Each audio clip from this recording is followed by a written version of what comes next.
everyone, this is Shreya. So today we are going to discuss about photoelectric effect. बच्चे, मैं photo electric effect को discuss करूँ उससे पहले आई होप आपने मेरे लास्ट के दोनों लेक्चर्स देखे हों। मैंने अपने लास्ट लेक्चर में Planck quantum theory and black body radiation को डिस्कस किया था और उससे पहले के लेक्चर में इलेक्ट्रोमैग्नेटिक रेडिएशन को डिस्कस किया था। फोटो इलेक्ट्रिक इफेक्ट को डिस्कस करने से पहले मैं उन दोनों वीडियोस को एक बार फिर से रिकॉल कर देना चाहती हूँ। देखिए, प्लैंक क्वांटम थ्योरी जो हमने डिस्कस की थी उसमें हमने क्या बताने की कोशिश की है, हमने ये बताना चाहा है उसमें कि कैसे आपका जो लाइट है वो फोटोन के रूप में चलता है और ये जो फोटोन है, ये जो बंडल्स हैं, ये क्या है, इनकी क्या वैल्यू है, इनकी क्या इंटेंसिटी है, इनकी क्या एनर्जी है, इनके स्पेसिफिक क्या एनर्जी है, ये सभी हमने प्लैंक क्वांटम थ्योरी से पढ़ा था। उसके बाद मैंने एक ब्लैक बॉडी रेडिएशन बताया था जिसको कि मैंने ये बताया था कि ये या तो एक परफेक्ट ब्लैक बॉडी है और जिस पे अगर कोई भी हीट दी जाती है तो वो कम्प्लीटली उसको या तो इमिट कर लेती है या फिर ऑब्जर्व कर लेती है या फिर ट्रांसमिट कर लेती है, मतलब ट्रांसफॉर्मेशन उसमें हीट का या फिर एनर्जी का होता है, ये मैंने बताया था।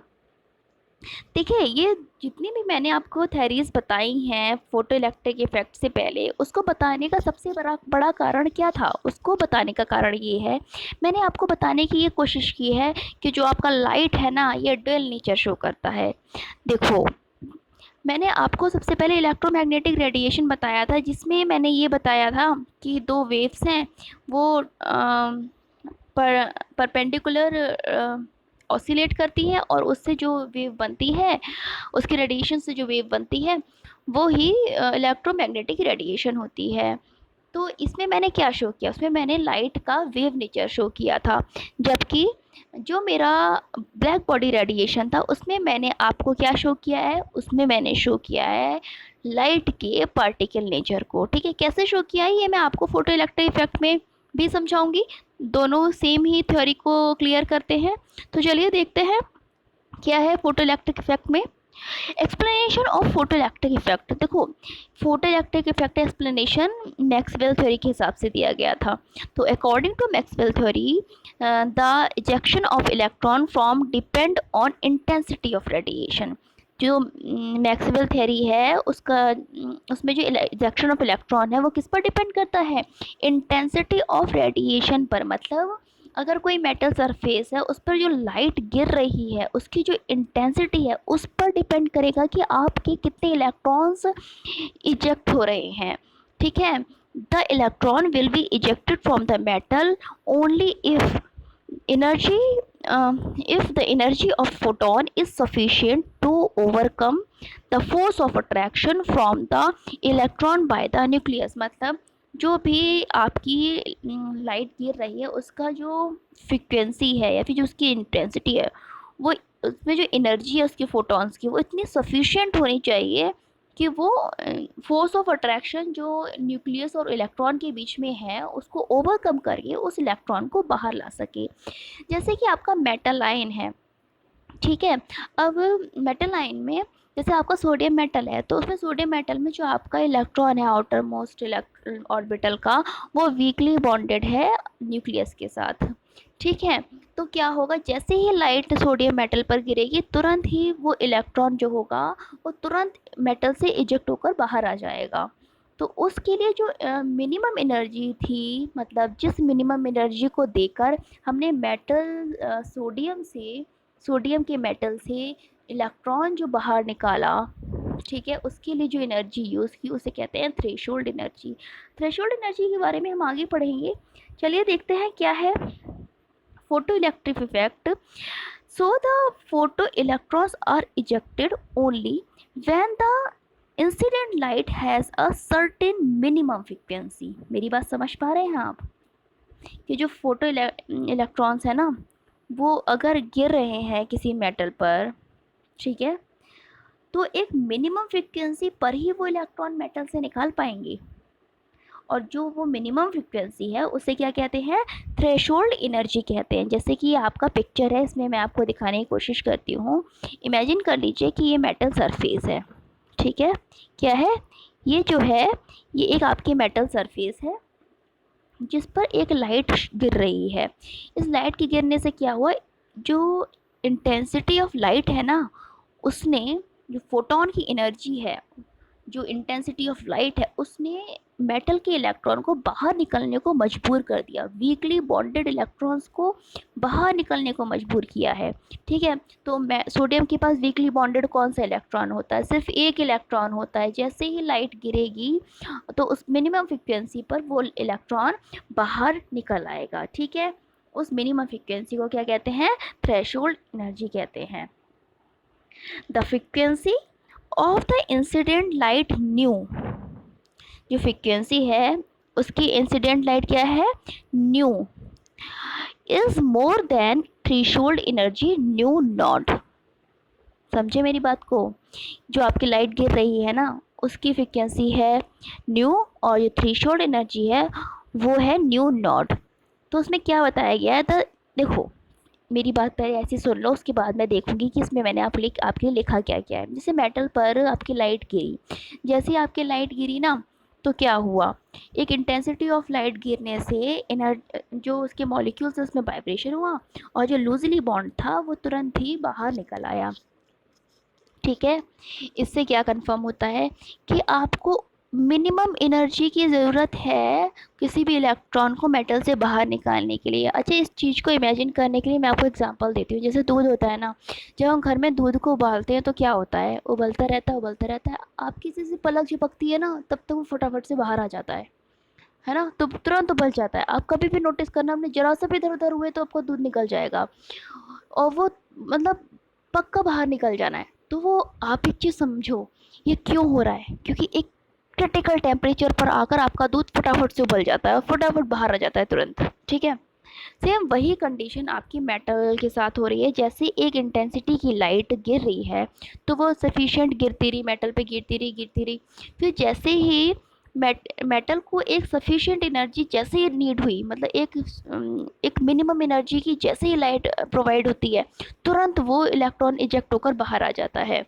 ठीक है, तो वही जो मिनिमम लाइट होती है, जैसे कि वो मिनिमम टेम्परेचर जो दूध को उबालने के लिए होता है वैसे क्रिटिकल टेम्परेचर कहते हैं, जस्ट लाइक दैट ये जो मिनिमम लाइट होती है, जो जिससे कि मेटल से इलेक्ट्रॉन बाहर निकल रहा है, उस मिनिमम लाइट एनर्जी को थ्रेशोल्ड एनर्जी बोलते हैं।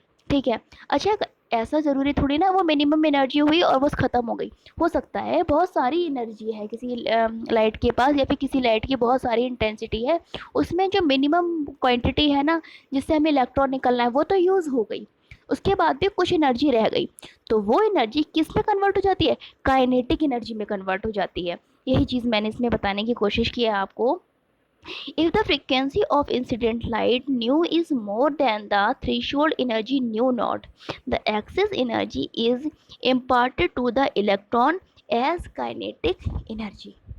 मेरी बात समझ पा रहे हैं कि जितनी एनर्जी बची है वो किस में इम्पार्ट हो जाती है, काइनेटिक एनर्जी में, और जो मिनिमम एनर्जी है वो न्यू नॉट यूज हो जाती है किस में, इलेक्ट्रॉन को इजेक्ट करने में या फिर बाहर निकालने में। Hence the energy of one quantum is equal to threshold energy plus kinetic energy. यहाँ पे थ्रेशोल्ड एनर्जी कौन सी है, वो एनर्जी जो किसी भी मेटल सरफेस से इलेक्ट्रॉन को बाहर निकालने में या इजेक्ट करने में हेल्प करती है और या फिर निकालती है।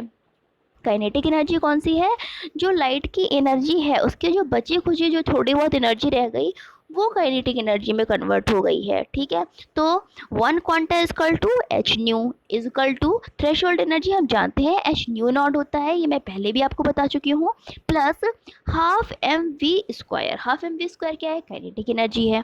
तो हमारी दो कंडीशंस बनती हैं, क्या बनती है, एक बनती है new is greater than new not. इसका मतलब ये हुआ कि जो आपकी इंसिडेंट लाइट है वो उसकी इंटेंसिटी अगर थ्रेशोल्ड एनर्जी से ज़्यादा है तो क्या होगा।